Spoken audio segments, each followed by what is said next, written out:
Sports fans, how we doing? This is going to be our Week 13 weekend review.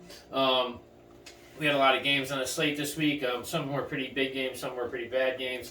We had a couple pretty serious injuries and a little bit of movement in the NFL, which doesn't usually happen this late in the year.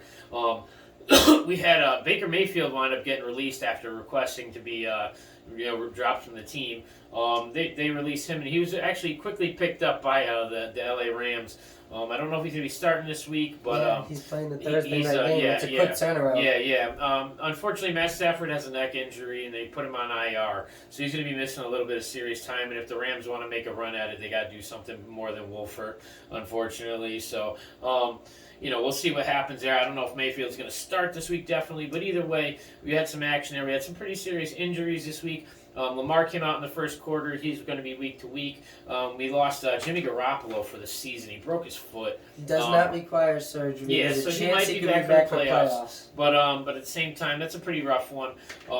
We had a few other guys, bumps and bruises along the way this week. Our first game to kick off the 1 o'clock games on Sunday was our Green Bay and Chicago game. Very interesting game, very exciting game. You saw Watson. Christian Watson put up 2 more scores this week, 1 on the ground, 1 in the air. He's having a really great start to his season. He's got, 8 touchdowns in 4 games. He just started his 7 season, receiving and 1 rushing. He started his season 8 weeks late. Yep. And Green Bay had another really balanced game because they had a really good running game this week again, and they went with A.J. Dillon. They leaned on him this week instead of Jones. He did a good job. He put up on 18 carries. He had 93 yards and a touchdown. Green Bay wound up taking this one 28-17. Fields again had another great game. The kid's very athletic. He was last year when he got drafted. Out of all the guys, he went later than everybody, and I thought it was kind of silly because I thought he was probably the most NFL ready and most athletic quarterback out of all these guys. And I mean, with the benching of Wilson over in New York. And a few of these other guys, I really think he's starting to really show and prove that he's got some talent there. I think he had very, very good game, very accurate game. He went for 20 of 25, 254. He did throw 2 picks, but he also rushed for a touchdown. For a while. 6 rushes for 71 yards and a touchdown. One of them was the touchdown was actually a really big run. What I saw in the game was Justin Fields played really well, and I saw Jair Alexander get burnt 2 or 3 times, I believe. Yeah. He just bit on double moves sometimes, and guys were getting over him, and he was giving up 40, 50-yard plays. But then he bounced back and made a key interception in the 4th, kind of rescued a day he salvaged the day with that interception. Did very well for Bakhtiari was out this game again. That was pretty important. Their offensive line, he's really one of the anchors there, and for him to be out and Rodgers to still be able to go out and play well, it shows a little something. Shows something Green Bay's been missing all season, which is kind of a backbone. It was nice to see him come out and win. I didn't take him in this one, but that's only because Chicago was playing very athletic these last couple weeks. And I like the young stud over there. He's doing pretty good. Our next game on the slate was Pittsburgh Atlanta. This one looked a lot like the previous week. The nuts. Yeah, is that what this one was? It looked a lot like the week before. We won last week. We lost 19-13, and with Mariota throwing a pick in the end zone at the end of the game. This week we lost 19-16 with Mariota throwing a pick on the last drive to try to get into field goal range and tie it up. Pittsburgh, they had an okay game. We don't like Pittsburgh because guess what? Last week they came into Indy, they came and played Indy at Indy, and that game Pittsburgh was able to pull out, and then they go and do this to Atlanta.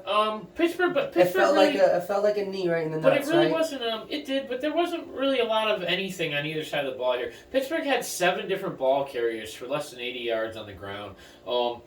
Drake London did. He showed up a little bit. He had 6 catches for 95 yards. Patterson had 11 carries for 60. I think Atlanta probably could have leaned on the running game a little more in this one. Drake London played pretty well. Yeah, again, he had 6 catches for 95 yards. He definitely did well. But again, this is another one, close one that we should have won. And I don't know. But I'm telling you, the Mariota's Steelers trying to have make it happen. Mike Tomlin's this kind of coach. He's cool with his three-pointers. He's cool with his field goals. Yeah, Tomlin's gonna. There's a good chance Tomlin has his first losing season of his career. I don't know. Don't count him out yet. I won't count him out completely, but Pittsburgh always finds a way to muscle out games. The receivers didn't really have even over at Pittsburgh. Deontay Johnson had a couple catches. Pickett didn't really do much. Or Pickens, didn't really do much. But it was kind of it was a sloppy game on both sides of the ball, and it probably should have been a little better for us. But I'm still not mad. We're still not completely out. Tampa Bay did win, so there's a little bit of a gap between us.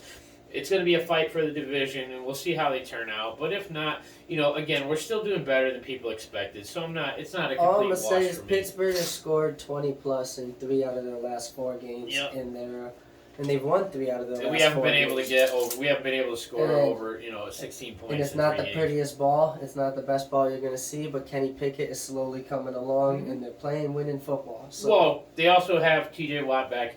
He was questionable, listed as doubtful going into the game, and still wound up playing. Him and Fitzpatrick, these guys are animals over there. They have a really solid defense. It looks pretty good. They're trying to bring back that Pittsburgh defense mentality. He's like, I'm hurt, but I'm still going to play. But next game on the slate here was this was another good game. The Jets and Minnesota. This actually was a really good game. Minnesota took this one 27-22, but you had some really good showings in this game. Mike White had his second start. The offense looked really good. At this point, I'm pretty sure he's going to be the quarterback for the rest of the season, which means that they're probably going to trade Wilson in the offseason because they're not going to bench the kid. He's too young. There's too much of his career left. I think they're probably going to trade the kid off, and there's definitely some teams that could take him depending on how the draft goes and where people fall. There's definitely going to be some teams looking for quarterbacks, and he's a quarterback. He can come in and play the game, but. White had in his second start he went he 31 for 57 for 369 but he did throw 2 picks. I'll tell you what Mike White did. In the second half, the Jets got in a rhythm where they scored a field goal on just about 3 straight or 4 straight possessions. Yep. So he was moving down the field and stalling out, getting points and getting points and getting points. You had a Corey Davis sighting in this game. Then in the fourth quarter, he got 1 touchdown and he made a game out of it. The Jets defense made a couple stops. They got down to the goal line at one point, and then they just couldn't punch it in. Minnesota made a lot of really Wilson good looked holds. Great in this game. Wilson had 8 catches for 162, and again, Corey Davis sighting. I know he doesn't really show up that often, but he popped up a little bit. He had 5 for 85. On the other side of the ball, actually, you also had this Knight fella over here, this rookie they're going with over in the Jets instead of Robinson. He's doing really well. He's got he had 15 carries for 90 yards, and he had over 100 all-purpose last week as well. But he's doing pretty good. I don't know what's going on with Robinson, but it looks like this Knight guy's going to wind up being their guy for right now. On the other side of the ball, not too much action. Are we going back to Pittsburgh? Minnesota. Dalvin Cook had an okay game. He had 20 carries for 86 and a touchdown. The receiving guys, Jefferson didn't really have a huge game. Thielen didn't really have a huge game. It was kind of they did okay. They did enough to win the game, but it was nothing. Nobody had any really crazy stat lines in this game. But again, a managed game. This was a game the Jets are kicking themselves in the ass that they didn't pull it out because they had all the opportunities at the end. Sauce didn't let up a score. They gave themselves so many chances to pull this game out, and they just could not get that touchdown they needed. They were so close so many times. Yeah. But congrats to Minnesota for holding them off. The one touchdown, the one passing touchdown that was on Sauce's side, he actually was pulled back. He wasn't the guy. I'm the guy. No, number 4 was playing. 4. Yeah, I double checked this. Sauce still hasn't let up a touchdown in the NFL. Fucking guy's amazing. He's making a great run for hands down. I think at this point, defensive player of the year. Rookie of the year definitely. Defensive player of the year questionably. But he's definitely he's a guy you're gonna have to watch out for. The next game on the slate here was a rough one. This was the Jags in Detroit. And Jacksonville came out and got their doors blown off. This was a blowout game. 40-7 or 40-14. When I tell you Detroit straight up stole their lunch money. Oh yeah. Stole their lunch money. The Jags went home. for the Jacksonville, Kirk Cousins had an okay game, 6 catches for 104.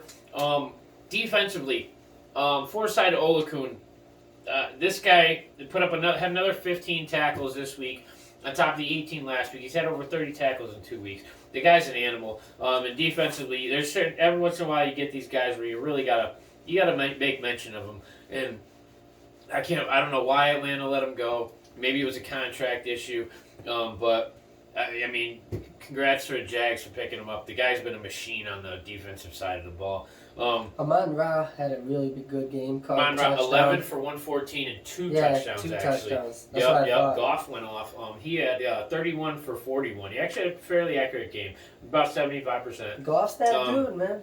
He had 340 and 2 touchdowns. He did very well. But this was a game where, again, it was.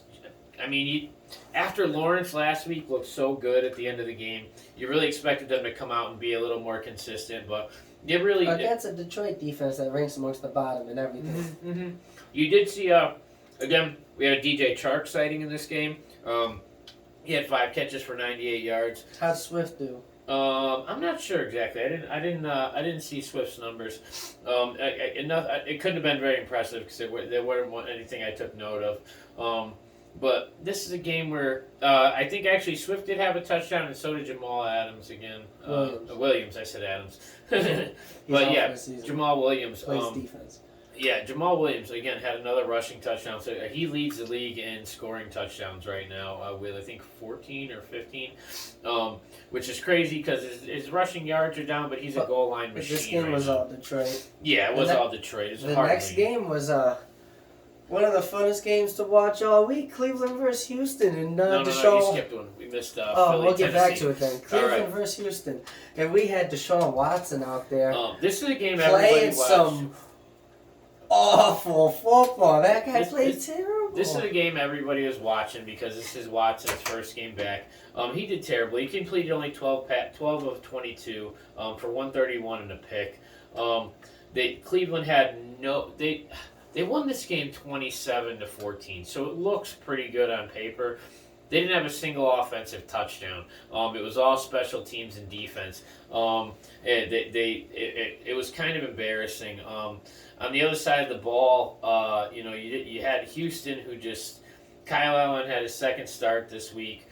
He was 20 for 39 for 201 yards and a touchdown. Not really much to go on there. Chubb ran the ball well, but he never saw the end zone. He's but on defense over here, we did have Jalen Petrie. Cleveland won this game having 2 defensive touchdowns and a punt return touchdown. Yep. Deshaun Watson did nothing A couple of field but put goals. them in field goal range a couple times. Yep. Houston could not move the ball. Myles Garrett had a huge game, and it was a funny game to watch because Watson's rusty. Yeah, the guy hasn't played in 2 years. He's got some dust on him a little bit. It was a rough game, but what are you going to do? That was a remarkable game by their defense. Myles a pick Garrett. 6. I wonder how many times that's ever happened. Punt return touchdown, a pick 6, and a fumble return touchdown all in one game. Yep, Myles It Garrett. couldn't have happened that many times. These guys were doing their thing, dude. Donovan Peoples-Jones found pay dirt. Yep, on the return. Yeah. Yep. No, it did very well. But again, this was a game where, very rarely do you see a team put up 27 points and not score a single offensive touchdown. Started him over somebody who did so. Justin Fields. Yep. He started him over Yep. Justin Fields. Yep. It was such a bad move. Yeah, I know. With the game we did skip on the list here, the slate was Tennessee Philly. And this one, Philly came out and did what Philly's been doing all year. Philly won 35-10. Did you see the questionable play where A.J. Brown bangs an out route and then runs up for a fake? It was a dumb move and just threw him to the ground. They said it was the defender's fault, and I was like, okay, maybe the defender was out of position, or whatever, and he kind of wasn't his way. But I know damn well when you're running your route, you're not allowed to throw a motherfucker on the ground. Yeah, and then just be like, yo, I'm hoping he left me. Like, nah, you. Yep. They gotta call offsetting penalties. You can't let it play like that's not right. If you're A.J. Brown had 8 catches for 114 and 2 touchdowns, so he had a hell of a game anyway. Hurts went apeshit in this game. Hit 29 for 39, 380 and 3 touchdowns. Smith had another 5 catches for 102 and a touchdown. Not much on the running game. Miles Sanders really, I think he put up like 32 yards. It really wasn't much on the ground. But these guys, Philly is now 12-1 or 11-1. 11-1 or 12-1. Yeah, they've only lost one game. Yeah, it's only lost one. So yeah, I don't know if they had their bye. They've had their bye, All so right, they played 13 to 12 and 1. So yeah, 12-1. This team, it's going to be hard to stop these guys. They don't have really any more real tough teams. They have a few more divisional games that might give them a little bit of a run for the money because it is a tough division. Every single team has a winning record over there, and they're just going in. They called it illegal contact because the defender, they said he ran right into him. So they're like, you can't hit a guy running his route. Yeah, but and it's just Brown's such an animal that he runs him over. Yeah, he just ran him right over. Normally, when you do that to someone, you knock them back or F up their route. He just went right through him. Yeah, he just ran him over, dude. It was. I saw it, but I see why they called him no call, but it just don't seem right to be that vicious to a man while running your route. Yeah. Just ran right through him. That's a brick wall. I'm sorry, that play was because that play changed the game. It put them up. Oh yeah, it put them up. Philly kind of took over, and Brown was like. So it was. That's why I'm stuck on that play because one, it was crazy, and it changed the whole concept of the game. Mm-hmm. And they had a play a little later that was very similar, and they called the fucking offensive pass interference. It was a very similar play, and AJ Brown was involved. And I was like, how did they call this one and give him the other one? A lot less contact. Next game on the slate was a rare and very, very, very often not seen, very seldom seen Second NFL tie of tie. the season. Yeah, second tie of the season. Houston and Indy tied week 1. The Washington Commanders and the New York Giants, which again in a very tough division. This tie might be, kind of important. It does bump. It was a 20-20. Yep. It does bump the Commanders out of the playoffs because the Seahawks are 7-5. Half a game makes a big difference. They're 8-5, and the Commanders are 7-5-1. Yeah, and that half a game makes a difference. So it was a 20-20 tie. Obviously overtime.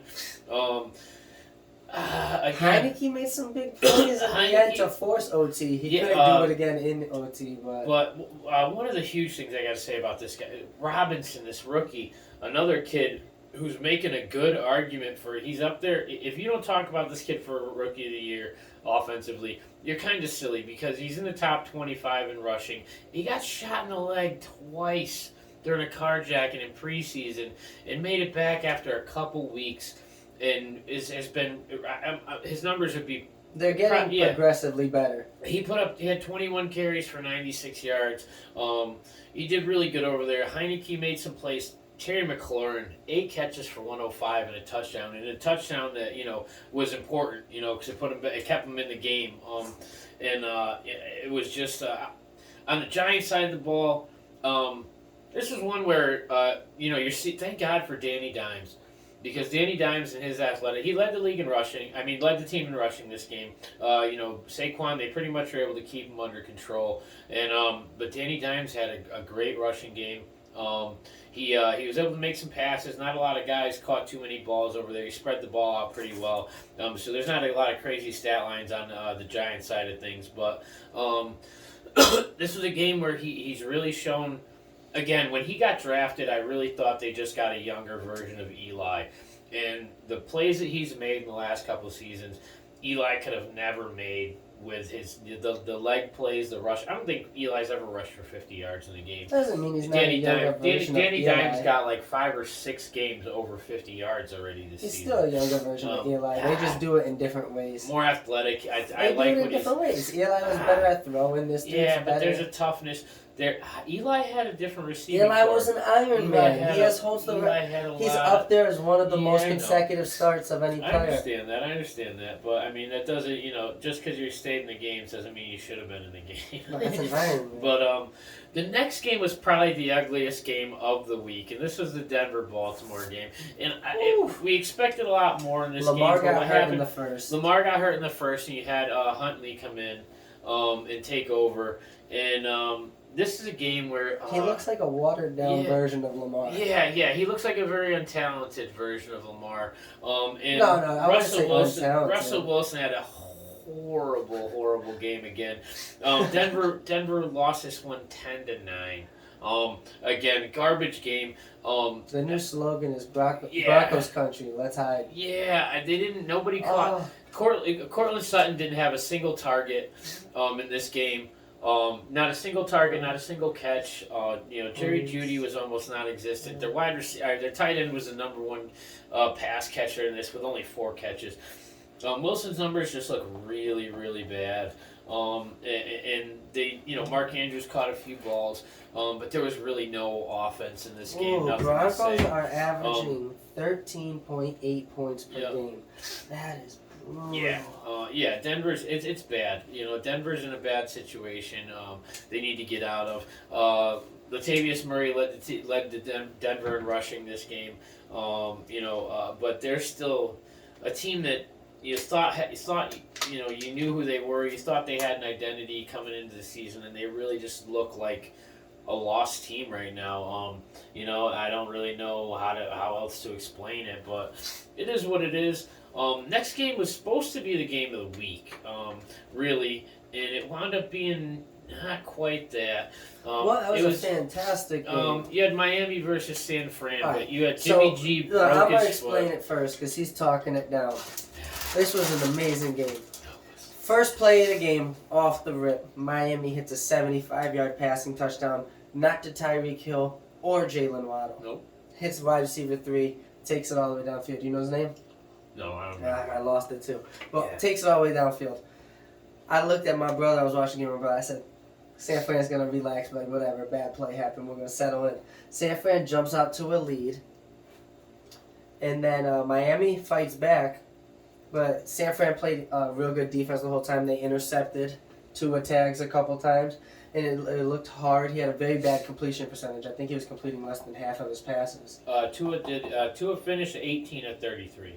It was just about half, a little more than 295 for 2 touchdowns, 2 picks. So the 49ers defense was all over him. He was able to put a few drives together, but 49ers were commanding. The amazing part about the Niners offense moving was Garoppolo got hurt in the first quarter. Garoppolo broke his foot, doesn't require surgery. Brock He'll be Purdy, back for the playoffs. Mr. Irrelevant. But Brock Purdy, Niners' third quarterback of the season, steps in. Mr. Irrelevant, the last pick in the draft this year. Last pick in the draft. I didn't know that. Let's 28. go Brock Purdy. Steps in. 28 of 37. And didn't play the best. 28 37. Oh, he really 28 caught a 37. groove. 210, 2 touchdowns. 2 1 touchdowns, pick. 1 pick. We'll let the pick slide. He's the last pick in the draft. You had some of the McCaffrey had a great game. He was able to command the offense. I hope he could do it another week. McCaffrey had a great game. He rushed for 17 carries for 66, but he caught 8 balls for 80 yards and a touchdown. McCaffrey played real well. Hill Hill on the other side of the ball. Hill went apeshit. He caught 9 balls for 146 and a touchdown. Waddle, on the other hand, 1 target, 1 catch, 9 yards. Unsung hero of the game. I'm gonna put it out right now. Shout out to Robbie Gould, the kicker, because the 49ers were milking the clock at the end, drove it down to about, I think, like the 13-yard line. And then I swear this is some Kyle Shanahan end of the game shit. Man throws the ball or something and gets sacked, takes the sack. Mm-hmm. Then the next play, he runs it, holding. Like, when there was time to just run the ball and milk the clock, he got pretty and tried to pass it, got a negative play, team lost momentum, got a holding. Does that remind you of something Shanahan's ever done before? Oh, yeah. And, this dude almost botched the game and forced what should have been a chip shot field goal to be a 49-yard field goal for Robbie Gould, and he banged it to make it a 2-possession game. But unsung hero, because he was put in a position he was not supposed to have to be in, and he came through. So 2 things I want to mention in this game. Number 1, Miami, 33 yards rushing. Okay. Yeah. San Fran still. Okay. I'm sorry, I have one last thing. Nick Bosa, because we're talking about the defense on him, had 3 sacks on the game. Yep. Killed it, Bosa. But this is what I'm going to say, because here's the thing. San Fran right now is ranked number 1 defense, and a lot of that has to do with yards and points allowed. Yards and points allowed. two things you're supposed to do as a Yeah, defense: yeah, prevent yards but- and prevent points. But here's the thing. There's a huge that- weakness in their defense. The huge weakness in their defense is the yards allowed right now is an average between rushing and passing. Their passing yards are mid-level. Their rushing yards are almost 500 yards less than the next team. And when That you is add, extremely dominant. but when you add those two numbers together, they're ranked a lot higher than they look. Their passing defense is average at best. And they force turnovers. Average Doesn't matter. at No, best. Niners. Average at No. best. And that's They the thing give is, up no, they're the rushing. least amount of passing They're touchdowns in the NFL. That's again, their passing touchdown. Their passing defense is average at best. No, it's right now. not. Yes, it is. The Niners allow the least amount of passing touchdowns per game than any team in the NFL. The least. At least going into the Miami game. They were ranked number 1 for points per game allowed Again. through passing touchdowns. Tua put up 295 on him and 2 touchdowns, Yeah, Tua is elite, bro. and he still put up almost 300 yards. That's a good game. And threw That's 2 something. picks. And I He did watched throw the 2 game, picks. and But one of those was a desperation. it was a play. game where Brock And Purdy... then the other one was one of those picks. Tyreek Hill literally put the ball in the guy's hand. Tyreek Hill tried to one-hand it, and on his way down, this fucking guy But grabbed it. We're right talking out of his about a hands. game where Brock Purdy stepped in, and he did play well, but he also played like a guy without experience. He had a lot of quick drives, giving the ball back to Miami. He did have a turnover. Tua had the ball a lot. So the 49ers stopped him many of his drives, but he did work a couple drives. Tua and Hill and Waddle, it's hard to stop every time. Again, Waddle was They non-existent in this game. They held Miami. What did Miami put up? 17? 17, yeah. They held Miami to less than 20. Yep. That's not easy to do. Miami's a very explosive offense. But again, Waddle non-existent. He was definitely shut down this game. Not even a target. They again looked at once, thrown to once. Another really good game after Yep. that, though, was Seattle versus the LA Rams. And this game this was a is- lot closer than I thought it would be. Seattle Real took close. this one 27-23. Seattle was in yeah. a nail biter here. Here's the thing is, Gino came through in the clutch. this offense is really good. You had Kenneth Walker come out early in the second quarter, so they had another backup and mixed into this mess for a running back. So they really leaned hard on the passing game. Gino, 28 of 39, 367, 3 touchdowns and 1 pick. Lockett, 9 catches for 128 and a touchdown, and then Metcalf 8 for 127 and a touchdown. These two guys. Metcalf got the game-winning touchdown. Yes. They were down by 3. but The Rams went down the field and took the lead late in the game. But you also have a team that was led by. Flushed it. You also had a Gino's- team you had the Rams who were led by Wolford in this game. Again, Matt Stafford's going to be out for 4 games. They did pick up Baker Mayfield. I don't know if that's going to be better. You also had Aaron Donald out for his 2nd straight game with an injury, which Gino? would probably make a huge difference. Cam Akers sighting in this game. He's back with the team, playing as a lead running back. Yes. 17 carries, only 60 yards with 2 touchdowns, and those 2 touchdowns are clearly crucial. That's over half their points he put up on the board. So, No, he put up half. He put up Yeah. 12. yeah. But, but Gino, this season, and with this game still, with their team trying to make the playoffs, Ugh. has said, at least in this Seattle Pete Carroll system, put some respect on my name. Yep. Because No, he he's went- earning it. Because the Rams took the lead real late in that game, and Gino had to make a very clutch drive with less than 2 minutes left. And And that, but that receiving core is he went down there, he hit Metcalf, and he made it happen. Fant had a good game. I think he caught 4 balls, but they were all big plays.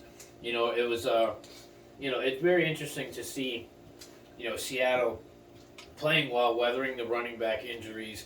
This was actually a really good week of football, because even after that game, the Chargers-Raiders game was real close. Mhm.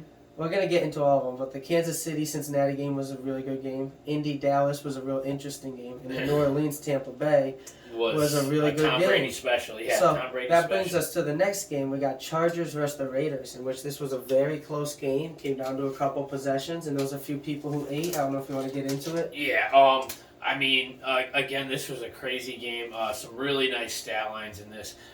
It's on the Chargers side of things, Herbert looked really good. Keenan Allen looks to be back. somewhere near 100%. If he's not 100, I'd say he's about 97%. 6 catches, 88 and a touchdown, but it was a big touchdown. And then Herbert threw for about 50% here. He 26 for 70. Was this another big 47. Eckler game? Eckler had 1 touchdown. He had, but he catches. His numbers are insane. I think he had 5 more catches this week. Eckler's 4th in the league in receptions with 85 catches. The yards aren't crazy, but again, he's a running back. Machine. Yeah, he's a running back, dude. So I think he's only got like 600 yards on those catches, but what he's doing, I mean, again, a guy who's I think he's third in scoring, fourth in scoring. He's good at catching, and they've been out without if you got Allen him all in fantasy, year. yeah, if you got him in fantasy, think about it. They've been without Allen all year. Mm-hmm. They've been without Mike Williams for a couple weeks. Yeah, a while, in and out. They've got I think it's DeAndre Carter, who's kind of like fast, I guess, but he's not really like a good receiver. Mm-hmm. And then they've got who's their tight end? Yeah, who's even their tight end? Their tight end hasn't made enough plays for me to even know his name. Yeah, same here. So like Eckler's really the only guy Herbert's got, and he's just like every single time when he's real quick to be like, fuck this play, go get me some yards. Yep. Fuck this play, go get me some yards. 3 or 4 yards. Here you go. But unfortunately, they didn't pull this one out. A lot of that had to do with Josh Jacobs and Devontae Adams. Vegas took this one 27-20. Jacobs back another week. Almost had another. He had 26 carries for 144 and a touchdown, which put a huge gap between him and Derrick Henry and Nick Chubb in the running back race for yards this season. A big gap. It's somewhere around 100, 115 yards. Because Henry was second, he only put up 30 yards on the ground this week, and then you have Chubb who put up a little over 60. So it's kind of a little bit of a Jacobs is kind of running away with it, and this is something I said earlier in the season. No, he's got Henry by 200. Is it really that much? Wow. 235 now. Crazy, dude, crazy. But again, this is something I tried to go back to. 225. I was trying to go back to earlier in the season when Vegas was on this crazy losing streak, because they really needed to balance their offense. They needed to use Jacob to get this offense balanced, and they've been doing it. And again, Devontae Adams, 8 catches for 177 and 2 touchdowns. And again, he's just eating over there. It's crazy. He hasn't taken over the top wide receiver spot yet. Again, you got a few guys between him and the lead. Hill's got a pretty big gap as far as receptions, yards. He's only 4th in yards, but he's got, again, 12 touchdowns on the season. His numbers are pretty insane, and he's really starting to click. That offense is really they're starting to work it around him and Jacobs. You got a receiver, you got a running back, and you go. And when you can't get those guys going, you dump it off to your other, you've got minor options. Imagine if Waller was still playing and not hurt right now. To have him as the next best option on that field he's an amazing target. Yeah, but is Waller as good a blocker as Foster Moreau? I don't know.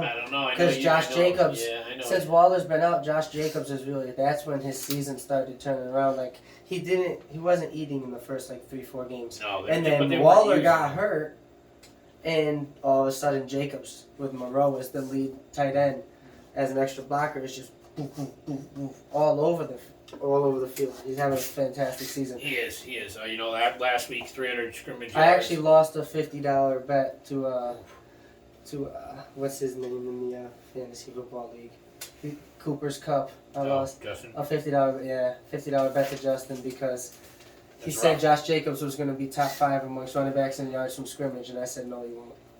Dude, that's why I wanted him for fucking Mike, dude. It's tough. What are you gonna do? But either way. Next game, actually I would say the next game was our game of the week. This is a playoff rematch. Burrows and Mahomes. He went into this game 2-0 for his career against Mahomes. Yep. And the only other person that's beat him more than that is Tom Brady. Tom Brady's 3-2 against Mahomes. But Joe Burrow calmly said, "Pump the brakes. I could do this a third time." Cincinnati won this one 27-24, and it wasn't that simple. But at the same time, they did. Burrow wins with Chase in the offense. I think that's actually Burrow went 3-1 when Chase was out. Well, 3-1. Chase is huge, guy. Chase is huge. T. Higgins had an okay game, but again, Chase came back with 7 catches for 97 yards in this one. I think the biggest surprise in this game was Pirine. Samaje locked Perine. down the backfield. Oh my God! 21 carries. He had 21 carries for I was still in 106. fantasy. Yeah. And there was a drive during this game because I was really paying attention to this game and watching it.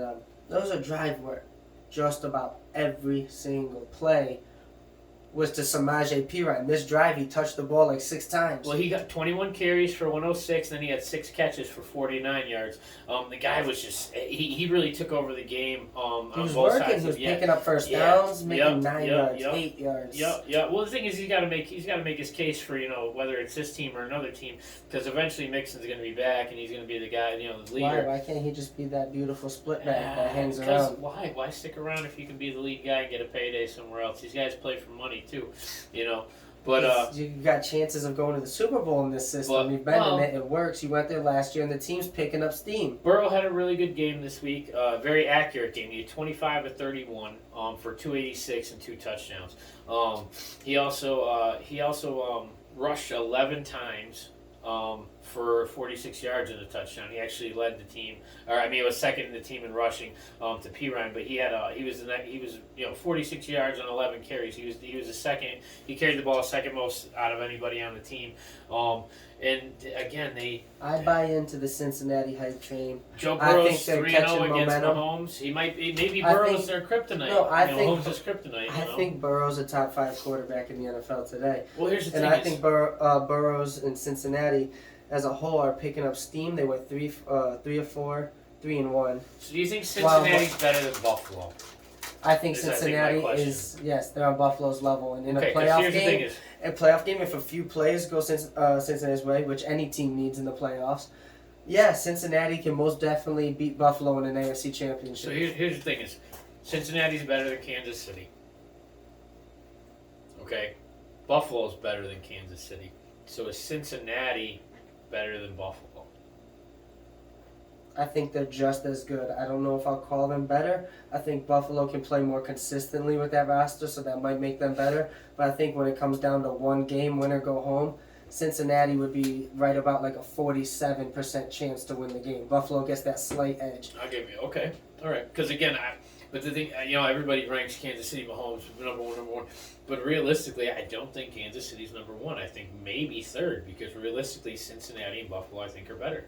So I was just curious where you felt those guys felt. And part of my belief, and the reason why, I think Kansas City can beat Buffalo about 46 out of 100 times. And so, like, there's a lot of times where KC would win. And I think KC could beat Cincinnati the same thing.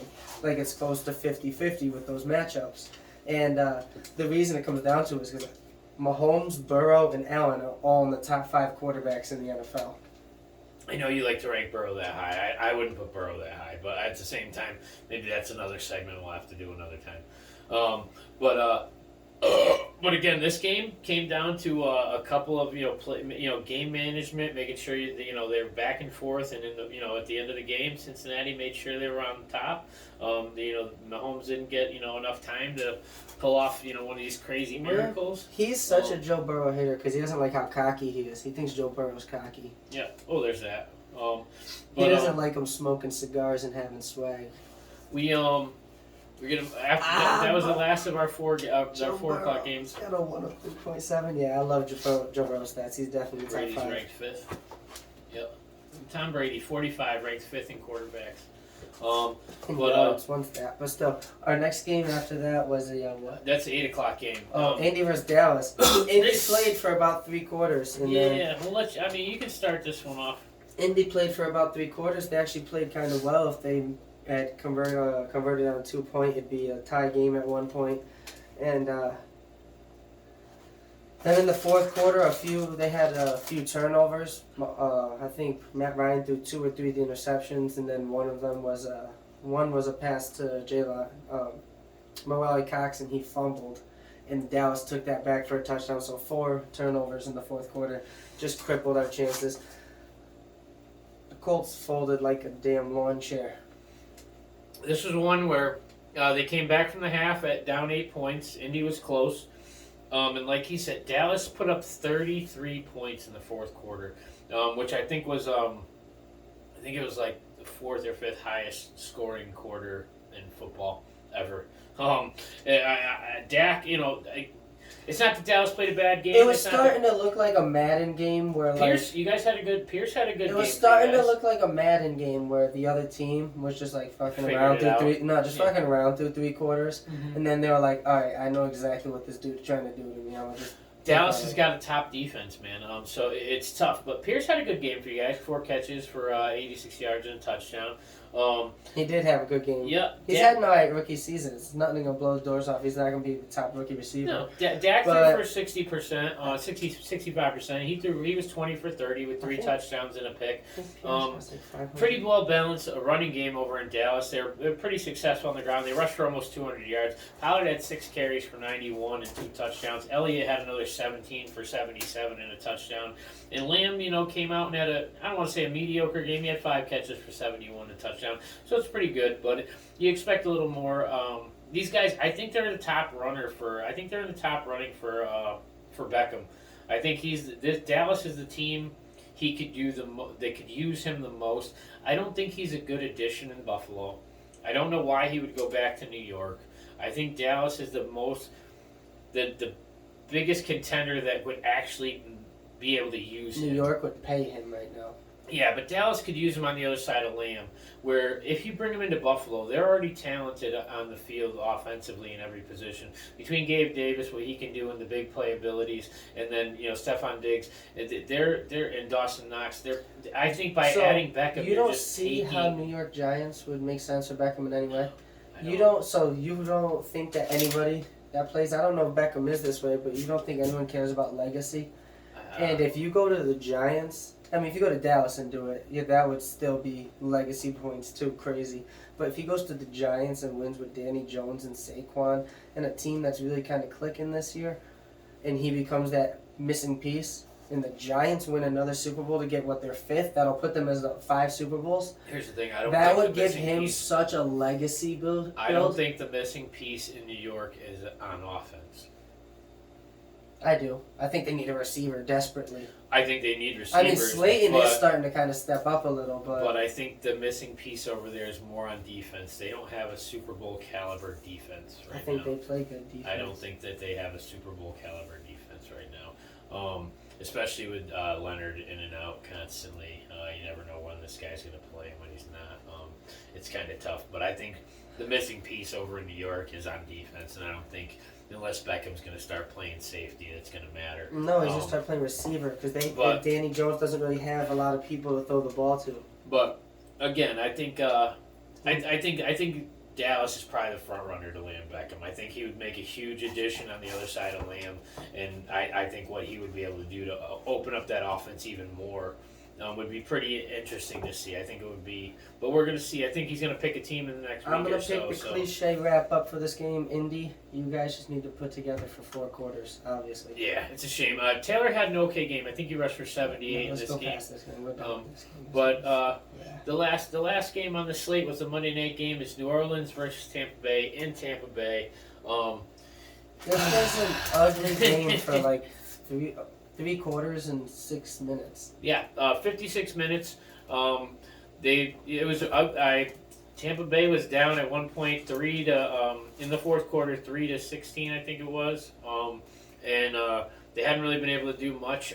Fournette, the first drive came out really well and was going, but he after that he really didn't do much. He didn't have any of the.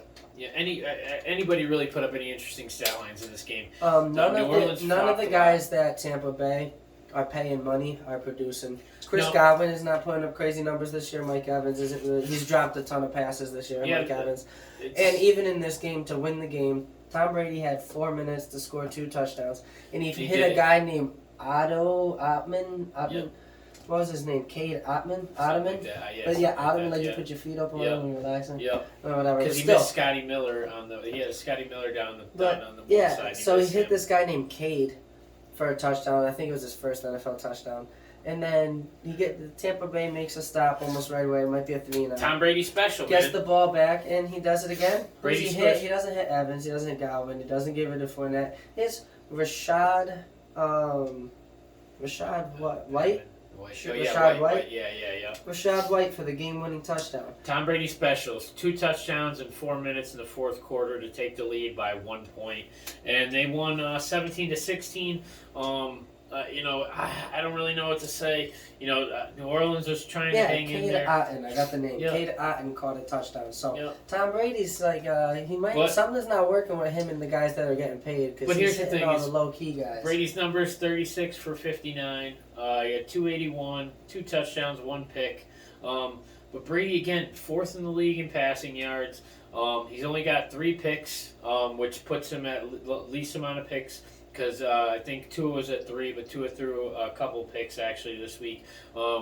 So that puts Brady still, he's completing over 65% of his passes. His touchdowns are a little low at 16, but the guy at 35 is coming out and killing it. 45. I said 35. 45 years old, and he's dominating the NFL. He's still a top 5 passer with all this young talent and all these people around him that keep hating on the poor guy. Top 5 talent at 45 years old. He's really doing it, and it's much respect to Brady. This game was huge because it put some space between them and us in the division. It allowed them to really they can not relax a little, but again, it gave them a little bit of space. Now they just kind of have to win out some of their games. They don't have to win every game. They can afford to take a loss, and really Atlanta's not right on their heels. So that was a big game for them in the playoffs. Yeah. Standings. So again, this is and I don't want to bet. I wouldn't bet against Tom Brady once he gets into the playoffs. It's a bad bet. But that's gonna wrap up our Monday night. Our weekend review. Hope to see you for a really good week of football. Yeah, it was. But hope to see you for our week, our Thursday night preview, which is going to be Vegas and the Rams. So we'll catch you later.